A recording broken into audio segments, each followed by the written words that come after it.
ஒரு டைம் நீங்க water tip பண்ணி எடுத்தீங்களே போதும். ஒரு 10க்கு 10 ஹாலே கிளீன் பண்ணி முடிச்சலாம். பக்கெட்டை தூக்கிட்டே போறன்ற அவசியம் கிடையாது. ஒரு டிராப் கூட தண்ணி வடியாது. இந்த லிவரை புளிஞ்சா மட்டுமே தான் உங்களுக்கு தண்ணியை ரிலீஸ் பண்ணி கொடுக்கும். அது வரைக்கும் ஒரு டிராப் கூட தண்ணி வராது.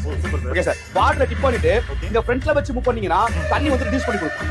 அதே பேக்ல மூவ் பண்ணும்போது சுத்தமா உங்களுக்கு வாட்டர் அதுவே அப்சர்வ் பண்ணி கொடுக்கும். ஃபுல்லா ட்ரை பண்ணி கொடுக்கும். ஃப்ரண்ட்ல மூவ் பண்ணும்போது தண்ணி ரிலீஸ் பண்ணும். பேக்ல மூவ் பண்ணா வாட்டர் அப்சர்வ் பண்ணி கொடுக்கும். ஃப்ரண்ட் பேக் வச்சு ஆல் ஃபிளாக் கிளீன் பண்ணிட வேண்டியதான். இதை எடுத்துட்டு போறப்ப அழுக்கு தண்ணி ஒரு டிராப் டச் வச்சு வாட்டர்லாம் வடியாது. கையில போட்டு புளியணும் அவசியம் கிடையாது. இந்த லிவர் புளியும் போது ஆட்டோமேட்டிக்கா ரிலீஸ் பண்ணி கொடுக்கும். Okay sir. இந்த லிவர் அடிக்கடி யூஸ் பண்ற குவாலிட்டி எப்படி? எல்லாமே எஸ்எஸ் தான் உங்களுக்கு. எதுமே துருப்பிடிச்சு போறதோ உடைஞ்சு போறதோ வாய்ப்பே கிடையாது.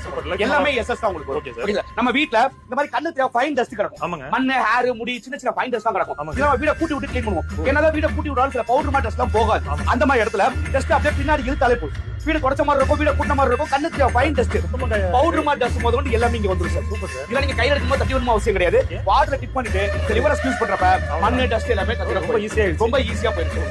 நம்ம வீட்ல இல்ல. ஆமா.